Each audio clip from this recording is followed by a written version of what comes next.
Welcome to Ecotopia U Media. I'm your host, Melissa McGinnis, joined by my co-host, Tom Wright, and we're coming to you from downtown Los Angeles. It's the CRRA 39th Annual Conference, and we're lucky enough to be speaking with Christian, all the way from Italy.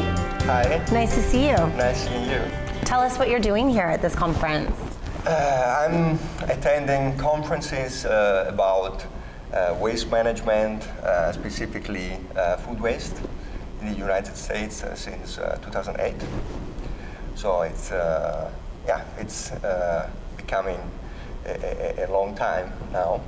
And I'm working for Novamont, which is a company, a company based in Italy, producing compostable polymers.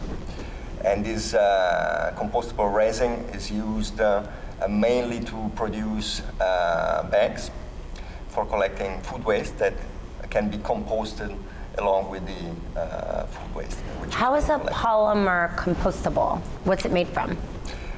This polymer is made of biodegradable and compostable polyester, which is compounded with starch, native starch.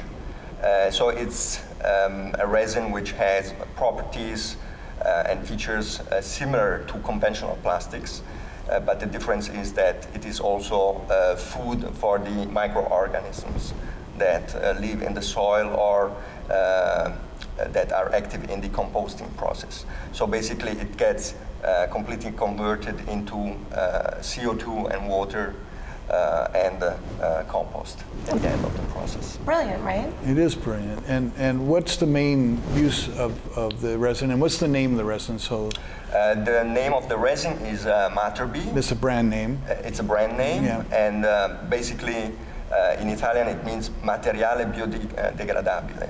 So it's biodegradable material, that's the origin.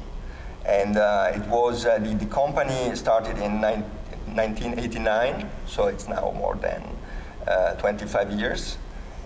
And it was a quite fortunate time in Italy because the first food waste collections were starting in northern Italy, and Novamont started developing this resin. So it was basically a co-evolution between this material and the first users, so the first communities that were starting collecting and this is because the material, the resin, is used to make a film, a bag. Exactly. So it's used to make a bag, and in Italy, several large-scale generators of food waste are using this bag. Is it mandated that they use this bag, or how is it? It's not mandatory. Basically, the law in Italy says that if you want to use a bag for collecting your organic waste, be it food waste or green waste, but food waste is more common, you have to use a certified compostable bag. So it's, in Europe we have a standard which is quite similar to the American ASTM standard as well, which is saying what is compostable. So basically this is the rule that is set for claiming compostability for a given packaging, a given plastic material. So what's the, I guess, standard for Italy? Is food waste an issue there, or is it mostly being diverted now because of these bags? There are big differences between at a regional level. Northern Italy is quite advanced. For example, a city like Milan is collecting 90 kilograms, which is approximately 180 pounds of food waste per person per year, which is a significant amount of food waste that is being collected. And the municipal company there gave to all the households a starting kit with a pail for collecting the food waste, and also bags, compostable bags, so 25 Materbi bags. And people can then buy further bags in the supermarkets. We have also a law in Italy which is banning non-compostable shopping bags, but certified compostable shopping bags can still be sold by the supermarkets. they cost approximately 10 euro cents. So it's a quite similar situation. And this is a shopping bag. This is a shopping bag. This is different from the food waste bag. Exactly. So this is sturdier. It's sturdier. And people use it for buying the goods in the supermarkets and then reuse the same bags for collecting the food waste. So it's quite handy for people to use those bags. Will this polymer be eventually used for things like water bottles, or is it mostly a thinner base, like flimsy? Our resins are mainly made for flexible films and packaging. Another interesting application right now are the coffee pods, or coffee capsules. We started recently a collaboration with Lavazza, which is an Italian coffee maker, and they launched now on the market a compostable coffee capsule made with our resin. That makes a lot more sense than the use it once and throw it away idea. Exactly. Yeah. Exactly. Now, Christian, what is your background? How did you end up in the compostable resin business? My background is biology, so I always enjoyed nature. When I was a child, I was studying the insects. So my mates, they were looking at cars, and motorcycles, and I was looking at the insects in the woods or in the fields. Yeah.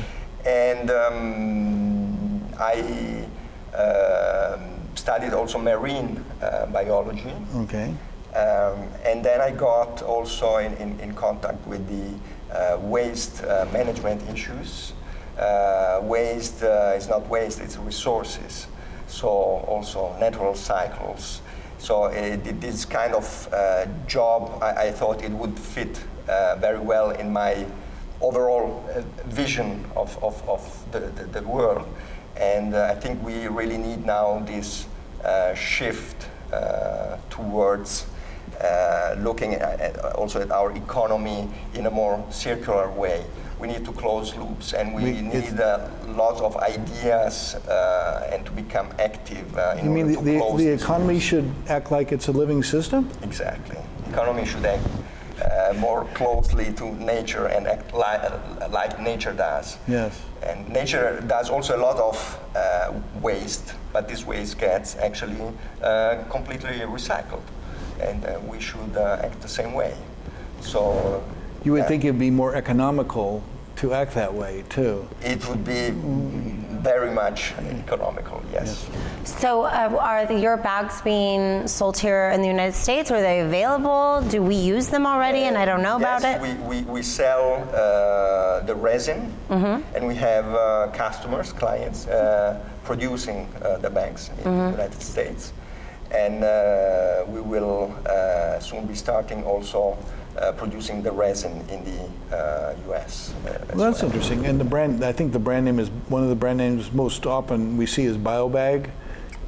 For example, yes, that's one of our main customers. Yeah. BioBag. And now you're going to make the resin in the United States. Exclamation point. Okay, so what's the crop source? The crop source is still based in Europe. In Europe, okay. And we will basically mix the starch with our polyester. The crop source in Europe, besides the starch, are vegetable oils derived from crops like sunflower or thistle. We started a few years ago a biorefinery based in Sardinia, which is an island in the Mediterranean, also belonging to Italy. And we started a cooperation with local farmers in order to grow this crop, which is basically a wild plant. Thistle, which is growing in all the Mediterranean area. It grows here too. It's very common in California. Yeah. Right, and these plants grow 3 meters high. They do not need extra irrigation. They basically grow with the water they store in the roots during the winter time. They grow on marginal land, which is not cultivated for producing food. So it's a very sustainable plant. And we are working together with these farmers, so we do not own the fields or the crops. We make agreements with these farmers in order to get the oil, which is extracted from the crushing of the seeds. The interesting thing is that this project is activating other different types of economies, because when the seeds are crushed, a cake is made. So this cake is very rich in vegetable proteins, which can be used for producing animal feed. And we discovered that Sardinia is a net animal feed importer for their sheep. So basically, this is a new local source of feed also for the sheep. And the cakes they have good shelf life. In other words, they can stay to the next winter. The cakes get basically ground. Yeah. A flour is produced, and this flour is then used for pelletizing feeding the animals. Do they pelletize it? Exactly. Got it. It's pressed. And honeybees are also raised, I don't know how you say, from the farmers. Sure. For producing honey. And the next project is to use the stems of the plants to extract cellulose in order to ferment the sugars. They're very fibrous. Yeah, they are. Yeah. And if you've ever accidentally run into a thistle plant, you know that the stalk of the plant is. But to ferment the fibers? It's the main part of And not that, but it's very strong. It's a very yeah. strong plant, yeah. What would that be used for? You said. The idea is to extract the sugars in order to ferment them and produce biobutanediol. Butanediol is another monomer which is used for producing the polyester, the polymer. And until now we have been using fossil-based butanediol, which is the only one available right now. And Novamont acquired an old facility close to Venice in northern Italy, which was already doing other kinds of industrial fermentation processes. And we are converting this facility in order to ferment the sugars and produce bio-based butanediol, and that will be the first plant of this kind in Europe. The first batches have been produced already, and the industrial production will start next year. So we are going to replace the fossil-based monomer with this renewable monomer. Brilliant. No, this is what the youngins are thinking about. It's so exciting to hear all this work that you're doing, and really, I think we just feel really inspired by your company and looking at all these different avenues for resources. Yeah, I think it's very important also to do networking, communicate all these activities we are doing in order also to inspire others in doing similar things and get inspiration. That's why we think it's so important also to come to conferences like the CRRA conference in order to share this experience with local authorities, municipalities, all industry from the private sector, in order to make altogether this shift towards a circular economy, a real circular economy. Real, authentic circular economy, yes. Well, thank you very much. Thank you for sharing this with us as well. Thank you, Christian. Thank you, Christian. Thank you.